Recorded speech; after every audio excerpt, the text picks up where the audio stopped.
My boss said, "You're not ready." I said, "You're not honest." I had been grinding at the marketing firm for 2 years, burning through weekends and late nights, always the first to arrive and the last to leave. Every pitch deck, every social post, every tiny client detail, I handled it all. Yet somehow, when the promotion finally opened up, my boss, Mark, leaned back in his leather chair and said those words that cut sharper than any blade, "You're not ready." I froze for a second, staring at it. My mind ran through every late night, every missed birthday, every extra mile I'd gone that he never noticed. "Not ready?"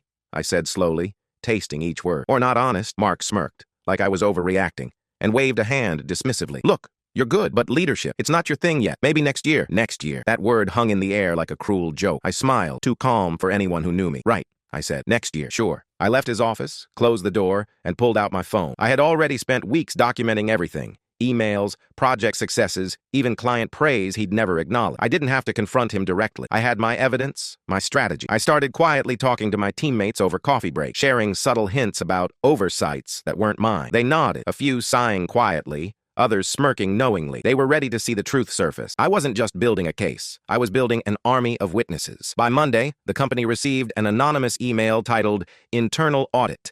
Leadership Decisions." Inside were screenshots of every project I had spearheaded, all the missed deadlines that were actually Mark's fault, the emails where he subtly took credit for my work, and even the text threads proving he had lied to HR about my performance. The office erupted the next morning. HR called an emergency meeting. Mark tried to play it off, sweating in his tailored suit, but the facts didn't lie. My teammates, who had been quietly frustrated for years, finally had proof too. They backed me up, sharing their own stories of his mismanagement. By lunch, Mark was escorted out of the office.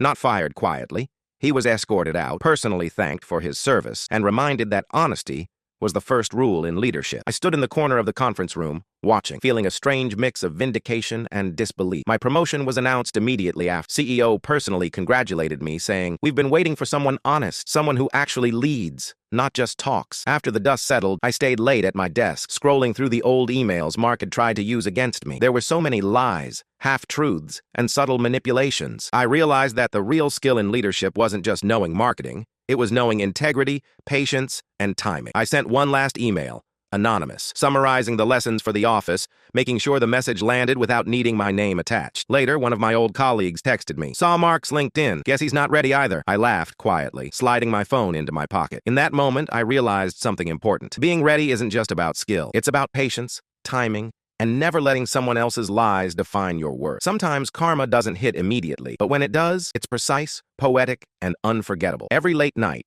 every overlooked email, every unnoticed effort, they mattered in the end. I leaned back, sipping my coffee, thinking about how sometimes the quietest, most strategic moves leave the loudest marks. Mic drop.